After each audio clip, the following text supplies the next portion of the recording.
आसमां के नीचे, जमीन के ऊपर और मनुष्यों के बीच में सिर्फ एक ही प्रभु और एक ही उद्धारकर्ता, एक ही सृष्टिकर्ता और एक ही हमारा सतगुरु है, जिसका नाम है यीशु मसीह। और इस यीशु मसीह कोई अलग प्रभु नहीं है, ये कोई देशी और विदेशी प्रभु नहीं है, ये सार्वभौमिक सत्य है। तो उसने सारे संसार के लिए अपनी बाहों को फैलाया और सारे संसार के लिए अपना प्राण सूली पर बलिदान करके हर एक जन को उनके पापों से मुक्ति किया है।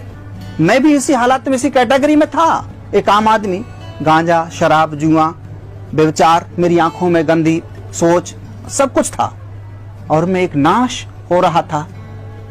मेरे शरीर में एक पसली उठती थी और उसका कोई इलाज नहीं था संसार में कहीं।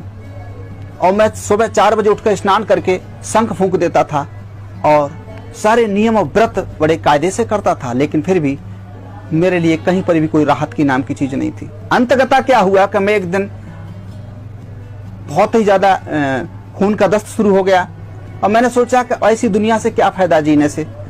मैं अपने आप में घुटन महसूस करने लगा और मैं कहने लगा कि अगर कोई दुनिया का कोई प्रभु है, एक सृष्टिकर्ता, कोई अल्लाह है, खुदा है, तो कितना बेदर्द हो गया है जो मैं ऐसी हालातों में हूं। आखिर मुझ में कमी क्या है, उस कमी को अवगत कराया जाए, या तो मेरी जान को मुझसे ले लिया जाए या मुझे जीवन, मुझे शांति का दिया जाए। ऐसे करके मैं अपने आप में घुटन, आत्महत्या कर नहीं सकता, क्योंकि इस बात को मैं जागृति पा गया था कि एक आत्महत्या करना एक महापाप है। ऐसी हालातों में बड़ी मुश्किलों से मैं जब उठ के गया तो क्या देखा कि एक छोटा सा पर्चा मुझे मिला और वो पर्चा किसी व्यक्ति ने फेंक दिया था। उसमें एक नाम मिला था, यीशु नाम, और उसने कहा, उसमें लिखा था, हे सब परिश्रम करने वालों और बोझ से दबे लोगों, मेरे पास आओ, मैं तुम्हें विश्राम दूंगा। मैंने अपनी समझ से कोई धर्म, कोई पंथ या कोई जप तप या कोई धार्मिक कर्मकांड, उपवास, व्रत नहीं छोड़ा, लेकिन फिर भी मेरे जीवन में अशांति और निराशा बहुत अच्छी तरीके से राज कर रही थी। मैंने उस किताब को, पर्चे को पढ़ा, हे सब परिश्रम करने वालों, बोझ से दबे लोगों, मेरे पास आओ, मैं तुम्हें विश्राम दूंगा। मार्ग और सच्चाई और जीवन मैं ही हूं।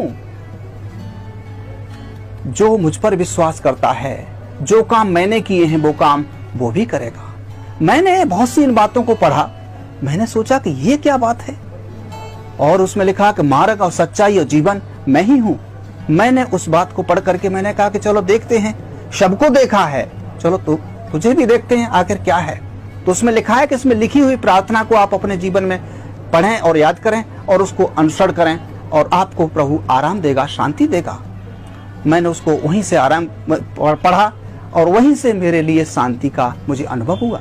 लिखे हुए पते पर मैंने और कुछ मंगाया, फिर वो कहीं पर कहाँ होता था इसका सत्संग, मैंने उसके बारे में जानने के लिए काफी कुछ प्रयास किया, कहीं मिला, बहरहाल मुझे शांति नहीं मिली। अंत में मैं बढ़ता चला गया तो प्रभु की आत्मा ने मुझे खुद ही प्रोग्रेस किया और बताया कि इस तरह से आपको आगे बढ़ना है। तो फिर मैंने इस तरह से प्रभु को 3 दिन का फास्टिंग उपवास व्रत रखा और रखने के बाद प्रभु ने मुझे अपने सामर्थ्य से, अपनी आत्मा से वो अलौकिक शक्ति और सामर्थ्य से भर दिया जो कि मैं कभी भी स्वप्न में भी नहीं सोचा था। तो ये चीजें देखी, वो रोग बीमारी मेरी चली गई, मेरे भव व्याधा चले गए केवल यीशु नाम से। और उसका वचन ये बताता है कि मैं अपनी शांति तुम्हें देता हूं। संसार में कोई भी व्यक्ति अपनी शांति दूसरे को नहीं दे सकता। कोई भी महापुरुष, कोई भी ऋषि मुनि, कोई भी धर्म पंथ का कोई भी सृजन करने वाला अपनी शांति दूसरे को नहीं दे सकता। केवल उस परमात्मा ईसा मसीह ने इस शब्द को बोला, मैं अपनी शांति तुम्हें देता हूं, और उसने मुझे अपनी शांति दी। मैं अपनी उसकी शांति से आज परिपूर्ण हूं। आज संसार में लोगों को जन जागृति के लिए मैं ये बताना चाहता हूं कि वो कैसे लोगों को ढूंढ रहा है। वो धर्म पंथ के लोगों को नहीं, वो काबिल लोगों को नहीं, वो ज्यादा बैरिस्टर वकील को या कोई वैज्ञानिक को नहीं। परमात्मा के पवित्र शास्त्र में ऐसे लिखा हुआ है, वो आत्मा और सच्चाई से भजन करने वालों को वो ढूंढता है।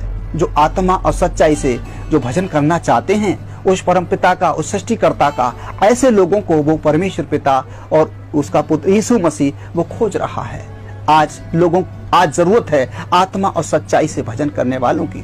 आज हमें किसी मंदिर में, किसी मस्जिद में, किसी गुरुद्वारे में या किसी चर्च में या किसी एनीबडी किसी और तरीके से हमें इन सब चीजों को ढूंढने की, या किसी भूत या किसी बुत को बना करके उसके सामने, या कोई मूर्ति तस्वीर को रख करके उसके सामने हमें अपने दुख दर्द रखें, हम अपनी कमजोरियों को रखें, हम अपनी व्यथाओं को रखें। ये सब मनुष्य के निर्मित और मनुष्य की सोच के अनुसार है। उस परमपिता परमेश्वर के वचन में ऐसे लिखा है कि परमेश्वर आत्मा और सच्चाई से भजन करने वालों को ढूंढता है, और जो इस बात को समझ लेता है उसके जीवन में वो परमेश्वर का काम शुरू हो जाता है। और ऐसे लिखा है कि परमेश्वर के पवित्र शास्त्र में, क्या तुम नहीं जानते कि तुम परमेश्वर का मंदिर हो और परमेश्वर का आत्मा तुम में वास करता है। और ये शब्द जो पवित्र शास्त्र बाइबल में लिखा है, ये शब्द हमारे भारत के संतों ने बोला है कि ना मंदिर में, ना मस्जिद में, ना कावे कैलाश में, अरे मुझको कहां तू ढूंढे बंदे, मैं तो तेरे पास में।